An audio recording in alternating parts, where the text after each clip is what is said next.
For the last year, everyone's been watching the same show. And I'm not talking about Game of Thrones, but a horrifying, real-life drama that's proved too fascinating to turn off. It's a show produced by murderers and shared around the world via the internet. Their names have become familiar. James Foley, Stephen Sotloff, David Haynes, Alan Henning, Peter Kassig, Haruna Yukawa, Kenji Gotoyogu. Their beheadings by the Islamic State were barbaric. But if we think they were archaic from a remote, obscure age, then we're wrong. They were uniquely modern, because the murderers acted knowing well that millions of people would tune in to watch. The headlines called them savages and barbarians because the image of one man overpowering another, killing him with a knife to the throat, conforms to our idea of ancient primitive practices, the polar opposite of our urban, civilized ways. We don't do things like that.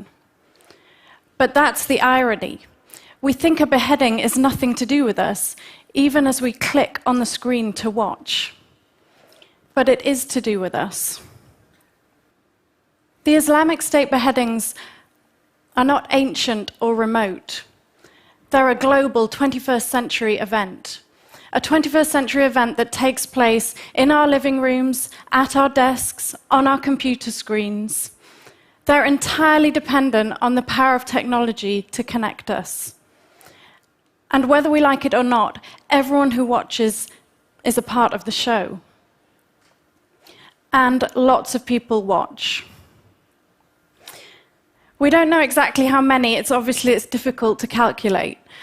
But a poll taken in the UK, for example, in August 2014, found that, or estimated that 1.2 million people had watched the beheading of James Foley in the few days after it was released.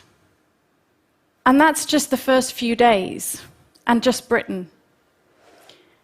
A similar poll taken in the United States in November 2014 found that 9% of those surveyed had watched beheading videos, and a further 23% had watched the videos but had stopped just before the death was shown. 9% may be a small minority of all the people who could watch, but it's still a very large crowd. And of course, that crowd is growing all the time, because every week, every month, more people will keep downloading and keep watching. If we go back 11 years, before sites like YouTube and Facebook were born, it was a similar story. When innocent civilians like Daniel Pearl, Nick Berg, Paul Johnson were beheaded, those videos were shown during the Iraq War.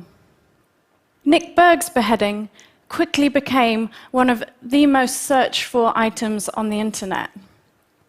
Within a day, it was the top search term across search engines like Google, Lycos, Yahoo. In the week after Nick Berg's beheading, these were the top 10 search terms in the United States. The Berg beheading video remained the most popular search term for a week, and it was the second most popular search term for the whole month of May, runner-up only to American Idol. The Al-Qaeda-linked website that first showed Nick Berg's beheading had to close down within a couple of days due to overwhelming traffic to the site.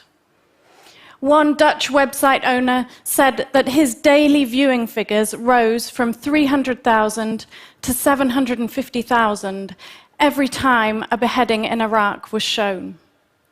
He told reporters 18 months later that it had been downloaded many millions of times, and that's just one website. A similar pattern was seen again and again when videos of beheadings were released during the Iraq War.